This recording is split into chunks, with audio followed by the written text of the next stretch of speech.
Private travels బస్సులపై చర్యలకు తెలంగాణ ప్రభుత్వం సిద్ధమైంది. హైదరాబాద్ లో రవాణా శాఖ అధికారుల తనిఖీలు చేపట్టారు. శంషాబాద్ లో సోదాలు నిర్వహిస్తున్నారు. నిబంధనలు, భద్రతా ప్రమాణాలు పాటించని ప్రైవేట్ ట్రావెల్స్ బస్సుల యాజమాన్యాలపై చర్యలు తీసుకుంటున్నారు. 6 ప్రత్యేక టీంలతో తనిఖీలు చేపట్టారు. రంగారెడ్డి జిల్లా శంషాబాద్ గగన్ పహాడ్ వద్ద ప్రైవేట్ ట్రావెల్స్ బస్సుల్లో బండ్లగూడ ఆర్డీఏ అధికారుల తనిఖీలు చేపట్టారు. నిబంధనలకు విరుద్ధంగా నడుస్తున్న బస్సులపై చర్యలు తీసుకుంటున్నారు. బెంగళూరు నుంచి హైదరాబాద్ వస్తున్న ప్రతి ప్రైవేట్ బస్సును సోదా చేస్తున్నారు. నిబంధనలు పాటించని బస్సులపై ఆర్డీఏ అధికారులు కేసులు నమోదు చేస్తున్నారు. 50 బస్సులను తనిఖీ చేశారు. Bandlaguda motor vehicle inspector Suresh Kumar ఆధ్వర్యంలో సోదాలు చేస్తున్నారు. నిబంధనలకు విరుద్ధంగా నడుపుతున్న ప్రైవేట్ ట్రావెల్స్ బస్సులకు చలానాలు విధించారు.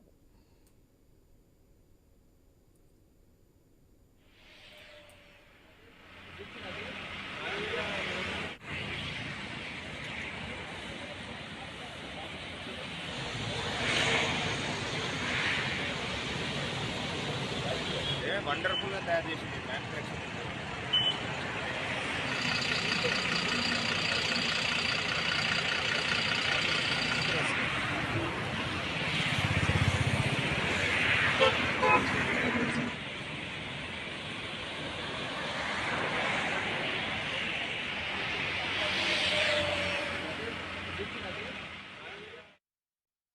ప్రైవేట్ ట్రావెల్స్ బస్సులపై చర్యలకు తెలంగాణ ప్రభుత్వం సిద్ధమైంది. హైదరాబాద్ లో రవాణా శాఖ అధికారుల తనిఖీలు చేపట్టారు. శంషాబాద్ లో సోదాలు నిర్వహిస్తున్నారు. నిబంధనలు, భద్రతా ప్రమాణాలు పాటించని ప్రైవేట్ ట్రావెల్స్ బస్సుల యాజమాన్యాలపై చర్యలు తీసుకుంటున్నారు. 6 ప్రత్యేక టీంలతో తనిఖీలు చేపట్టారు. రంగారెడ్డి జిల్లా శంషాబాద్ గగన్ పహాడ్ వద్ద ప్రైవేట్ ట్రావెల్స్ బస్సులో బండ్లగూడ ఆర్డీఏ అధికారుల తనిఖీలు చేపట్టారు. నిబంధనలకు విరుద్ధంగా నడుస్తున్న బస్సులపై చర్యలు తీసుకుంటున్నారు. బెంగళూరు నుంచి హైదరాబాద్ వస్తున్న ప్రతి ప్రైవేట్ బస్సును సోదా చేస్తున్నారు అధికారులు. ఇక నిబంధనలు పాటించని బస్సులపై ఆర్డీఏ అధికారులు కేసు నమోదు చేస్తున్నారు. 50 బస్సులను తనిఖీ చేశారు.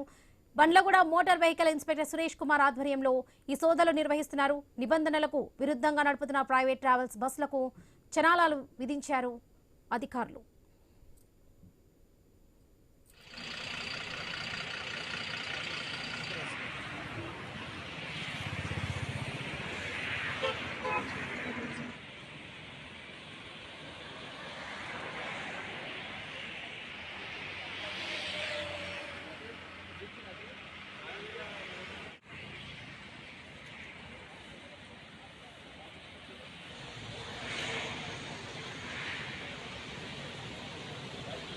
వండర్ఫుల్ గా తయారు చేసింది మ్యానుఫ్యాక్చరింగ్.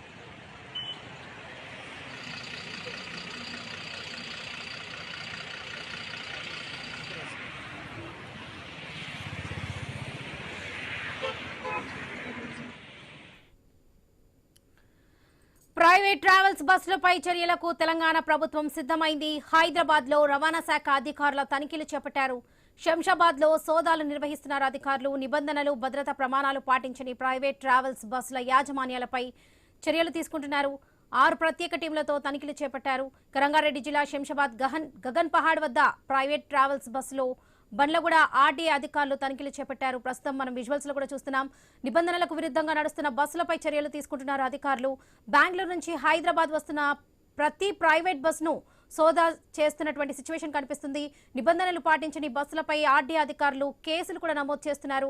50 బస్సులను తనిఖీలు చేశారు. ఇప్పటివరకు Bandlaguda motor vehicle inspector Suresh Kumar ఆధ్వర్యంలో సోదాలు నిర్వహిస్తున్నారు. నిబంధనలకు విరుద్ధంగా నడుపుతున్న ప్రైవేట్ ట్రావెల్స్ బస్సులకు చలానాలు విధించారు అధికారులు.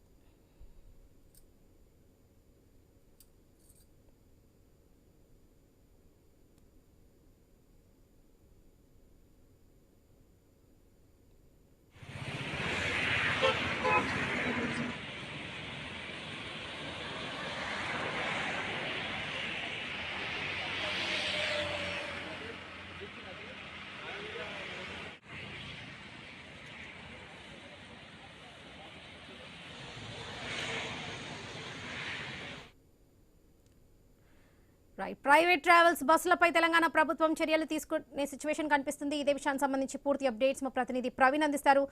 ప్రవీణ్, ప్రైవేట్ ట్రావెల్స్ బస్సులపై తెలంగాణ ప్రభుత్వం చర్యలు తీసుకునే అవకాశం ఉన్నట్లుగా తెలుస్తుంది. ఈ నేపథ్యంలో త్వరలో తెలంగాణ, ఏపీ, కర్ణాటక మంత్రుల సమావేశం కూడా నిర్వహిస్తామని స్పష్టమవుతుంది. దీనికి సంబంధించిన అప్డేట్స్ ఏంటి ప్రవీణ్? ఎస్ వరలక్ష్మి మనం చూసుకుంటే కనుక నిన్న మొత్తం టోల్గా చూసుకున్నటువంటి కర్నూలు సంఘటన నేపథ్యంలో మొత్తం టోల్గా కూడా ఐ న్యూస్ ప్రత్యేక కథనాలను టెలికాస్ట్ చేసిన నేపథ్యంలో అక్కడ ఏదైతే వేమూరి కావర్స్ డొల్లతనం బయటపెట్టింది, అక్కడ ఉన్నటువంటి ఏదైతే సేఫ్టీ మెజర్స్ పాటించకుండా ఎలాంటి సేఫ్టీ మెజర్స్ లేకుండా నిన్న 10 బస్సులను చెక్ చేశాము. 10 బస్సులకు కూడా ఎలాంటి సేఫ్టీ మెజర్స్ లేకుండా ఉండడం చేత మొత్తం టోల్గా కూడా ఐ న్యూస్ ప్రత్యేక అయితే మొత్తం టోల్గా టెలికాస్ట్ చేయడం ద్వారా అధికారులు చలనం వచ్చింది. ఈరోజు ఆ మొత్తం బండ్లగూడ సమీపంలో ఉన్నటువంటి ఈ యొక్క ప్రైవేట్ వెహికల్స్ ఏవైతే ఉన్నాయో ఈ వెహికల్స్ అన్నింటి కూడా చెక్ చేయడం జరుగుతుంది. మనం చూస్తున్నాం ఆర్టీఏ అధికారులు మొత్తం టోల్గా కూడా అయితే చూసుకోవచ్చు. అయితే ఏ విధంగా మొత్తం టోల్గా కూడా ఈ విధంగా ఆర్టీఏ అధికారులు మొత్తం టోల్గా కూడా చెక్ చేయడం జరుగుతుంది. మొత్తం టోల్గా చూసుకుంటే కనుక అయితే చూడొచ్చు మనం ఈ యొక్క బస్సులలో మొత్తం టోల్గా ఉన్నారు. అయితే ఏదైతే నియమాలకు విరుద్ధంగా నడుస్తుందో చూసుకోవచ్చు. ఈ బస్సులో తిరుపతి నుంచి వస్తున్నటువంటి బస్సు, ఈ దాంట్లో ఒక్కటే హ్యామర్ ఉంది. కనీసం 3 హ్యామర్స్ ఉండాలి. 3 హ్యామర్స్ ఉండే హ్యామర్స్ కూడా ఇది ఎక్కడ బ్రేక్ చేయాలో కూడా చెప్పాలి. ఎక్కడ బ్రేక్ చేయాలో కూడా అయితే ఇక్కడ స్పష్టంగా ఈ యొక్క గ్లాస్ ఎక్కడైతే బ్రేక్ చేయాలో అక్కడ ఒక సింబల్ వేసి ఉంచాలి. ఆ యొక్క సింబల్ లేని కారణంగా మొత్తం టోటల్గా చూసుకోవచ్చు. ఇక్కడ ఎక్కడ కూడా హ్యామర్స్ లేవు. ఉన్న ఒకటే ఎమర్జెన్సీ విండో ఉంది మనం చూస్తున్నాం. అయితే కనీసం 2 ఎమర్జెన్సీ విండోస్ కూడా ఉండాలి. ఎలాంటి ఏదైనా ప్రమాదం వస్తే మాత్రం మొత్తం టోల్గా కూడా అదే అక్కడి నుంచి ఎగ్జిట్ కావడానికి ఉండాలి. ఇదొక్కటే ఈ దాంట్లో చూసుకుంటున్నాం మనం. అయితే ఇదొక్కటే ఎగ్జిట్ చూస్తున్నాం మనం, ఒక్కటే ఎగ్జిట్ ఉంది. అయితే ఇంతమంది ప్రయాణికులు ముందు నుంచి వచ్చేసి వెనక నుంచి దిగాలంటే ఆ మొత్తం టోల్గా కూడా ఎంత ఇబ్బందులకు గురవుతారో తెలుస్తుంది. మనం చూసుకుంటున్నాం నిన్న జరిగిన సంఘటన ఏదైతే ఉందో అయితే కర్నూలు జరిగిన సంఘటనతో మొత్తం టోల్గా కూడా ఆర్టీఏ అధికారులు అయితే ఈ రోజు నుండి మొత్తం టోల్గా కూడా అయితే ప్రతి ట్రావెల్ బస్సు చెక్ చేస్తున్నారు. ఈరోజు ఉదయం నుండి అయితే ఆర్టీఏ అధికారులు తనిఖీలు నిర్వహిస్తున్నారు. ఈ తనిఖీలో భాగంగా మొత్తం ఇప్పటి వరకు 60 బస్సులను తనిఖీలు నిర్వహించారు. 60 బస్సులు తనిఖీలు నిర్వహించగా దాంట్లో 15కు పైగా కేసులు కూడా నమోదు చేశారు. నిబంధనలు పాటించని ప్రైవేట్ ట్రావెలర్స్ పైన మొత్తం కూడా గెలిపిస్తున్నారు. మొత్తం ఎక్కడ కూడా సేఫ్టీ ప్రికాషన్స్ కూడా పాటించడం లేదు. ప్రజల ప్రాణాలను గాలికి వదిలేస్తున్నారు. డబ్బులని ధనార్జనే లక్ష్యంగా చేసుకొని ఈ యొక్క ప్రైవేట్ ట్రావెల్స్ మొత్తం కూడా అయితే ఒక మాఫియానే నడిపిస్తున్నాయి. అయితే ప్రజల ప్రాణాలంటే లెక్క చేయకుండా మొత్తం నిన్న చూసినటువంటి సంఘటనలో ఈ యొక్క డొల్లతనం మొత్తం కూడా క్లియర్గా బయటపడినటువంటి ఆ సిచ్యువేషన్ మనం చూస్తూ ఉన్నాం. మొత్తం చూసుకోవచ్చు. అయితే బ్రదర్ చెప్పండి, నిన్న జరిగినటువంటి తెలిసిందనుకుంటాను ఎలా ఎస్ నిన్న కర్నూలులో మొత్తం టోల్గా కూడా చూసాం మనం ఆ సిచ్యువేషన్. అయితే బ్రదర్ నిన్న కర్నూలు సిచ్యువేషన్ జరిగింది. అయితే ఎలాంటి సేఫ్టీ ఉండాలనుకుంటున్నారు బస్సులో? ఎమర్జెన్సీ విండోస్ దగ్గర ఎక్కడ ఉన్నాయి విండోస్ అనేది బస్సు ఎక్కేటప్పుడే ప్రయాణికులకు చూపించాలా. నెక్స్ట్ దానికి బ్రేక్ చేయడానికి ఏదైనా స్టక్ అయితే హ్యామర్ లాంటివి యూజ్ చేయాలా. బస్సు ఎక్కే ముందే ఎక్కడెక్కడ ఉన్నాయి అనేసి దానికి సంబంధించిన లోగోస్ కానీ లేదా దానికి సంబంధించిన డిస్క్రిప్షన్ కానీ క్లియర్గా మన టికెట్ బుక్ చేసుకునేటప్పుడు దాంట్లోనే ఇక్కడిక్కడ ఉంటాయని చెప్పేసి మెన్షన్ చేయాలి. అప్పుడు ప్రయాణికులకు అందరికీ తెలుస్తుంది. చదువులేని వాళ్ళకు మనం బస్సు ఎక్కేటప్పుడు ఇక్కడిక్కడ ఉన్నాయని చెప్పేసి ఎయిర్పోర్ట్లో ఏరోప్లేన్లో మనం ఎక్కినప్పుడు ఏ విధంగా అయితే వాళ్ళు రిహార్స్ చేస్తారో ఆ విధంగా చెప్పాలి. అయితే నిన్న సేఫ్టీ లేని కారణంగానే నిన్న అంత పెద్ద ప్రమాదం జరిగింది. 20 మంది మొత్తం టోల్గా నిద్రలోనే 20 మంది ఆ ప్రమాదానికి గురయ్యారు. అయితే ఎలా చూడొచ్చు అంటారు?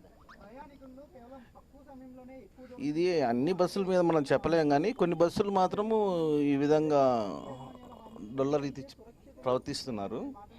ఈరోజు మా డ్రైవర్ అయితే కొంచెం సేఫ్టీగానే అన్నీ చూసుకునే పోయేటప్పుడు కానీ స్పీడ్ కానీ ఎలా అనిపించింది? మామూలు డైలీ వెళ్ళేదానికంటే ఈరోజు కొంచెం తగ్గిందనే అనుకోవాలి. అంటే నిఘా ఉండాలంటారా లేకపోతే ఇది కంటిన్యూ ఉంటే ప్రయాణికులకు అందరికీ ప్రజల క్షేమం. కంటిన్యూ లేని దాని వలన ఈ విధంగా యాక్సిడెంట్లు అలాంటివి జరుగుతాయి. దానికి కూడా అవగాహన లేకుండా ఉండడం వలన కూడా ఇలాంటి ప్రమాదాలు జరుగుతాయి. అయితే డ్రైవర్ అయితే ప్రయాణికులు కూడా అయితే మనం ఎక్కేటప్పుడు మొత్తం టోల్గా కూడా చూస్తూ అన్ని వాళ్ళకి అడగం కాబట్టి ఎలాంటి నిబంధనలు వాళ్ళే పాటించాలి. నిబంధనలు అన్నీ కూడా ఈరోజు వచ్చి చెక్ చేసి అవగాహన కల్పించేది డ్రైవర్ల నెక్స్ట్ ఇక్కడ పనిచేసే క్లీనర్ కానీ ఎవరైనా ఉంటే వాళ్ళు ప్రయాణికులకు అవగాహన కల్పించాల్సిన బాధ్యత వాళ్ళది. కూడా అవగాహన కల్పించాలి, ప్రికాషన్స్ పాటించాలి. అయితే చదువు రాని వాళ్ళకు కూడా అర్థమయ్యే విధంగా ఆ మొత్తం టోల్గా కూడా అక్కడ ఉండాలి అంటూ కూడా చెప్తూ ఉన్నారు. సార్ చెప్పండి, అయితే ఎస్ మనం చూసుకుంటే కనుక మొత్తం టోల్గా అయితే చూసుకోవచ్చు ప్రయాణికులతో కూడా బస్సుని తిరుపతి నుండి వస్తున్నటువంటి బస్సు ఈ దాని మొత్తం టోల్గా కూడా చూసుకుంటే కనుక మనం అయితే సిలిండర్ అయితే ఇది సేఫ్టీ కొరకు ఉపయోగించే ఈ యొక్క సిలిండర్ దీన్ని వాడుతున్నట్టుగా తెలుస్తుంది మొత్తం టోల్గా. కానీ హ్యామర్ మాత్రం ఒక్కటే హ్యామర్, ఇంత పెద్ద బస్సులో ఒక్కటే హ్యామర్ ఉండడమే పెద్ద మొత్తం టోల్గా చూసుకోవచ్చు. అయితే డ్రైవర్ ఉన్నారు, మాట్లాడించే ప్రయత్నం చేద్దాం. బ్రదర్, ఎక్కడి నుంచి వస్తుంది బస్సు? తిరుపతి నుంచి. తిరుపతి. ఎన్ని హ్యామర్స్ ఉండాలి? ఉండొచ్చు చాలు. అయితే ఒకటే హ్యామర్ ఉంది కదా, ఎన్నుకున్నాయి అనుకుంటుంది. ఎక్కడ గిట్ట లేదు, మేడం గిట్ట చెక్ చేసింది కదా.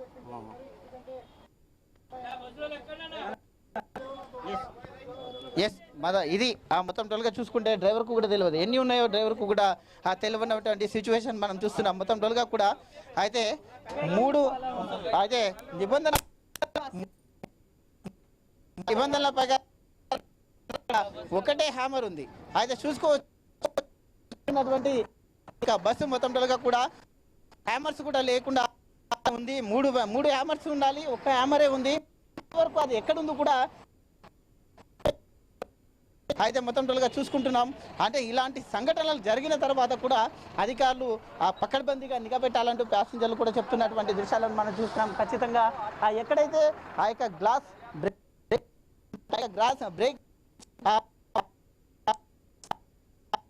ఇక్కడ బ్రేక్ చేయాలి, అత్యవసర పరిస్థితిలో ఇక్కడ బ్రేక్ చేయాలి అని సింబల్ కూడా అయితే దాని మీద ఉంచాలి. కాబట్టి అందరికీ అర్థమయ్యే విధంగా ఉంచాలంటూ కూడా చెప్తూ ఉన్నారు. చూస్తున్నాం మనం.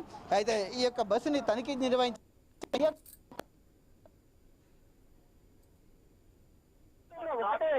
ఉండడం వలన అది కూడా వెనకాల ఉంది.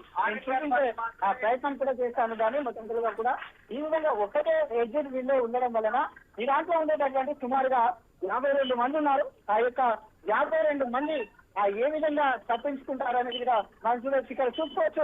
ఇది అయితే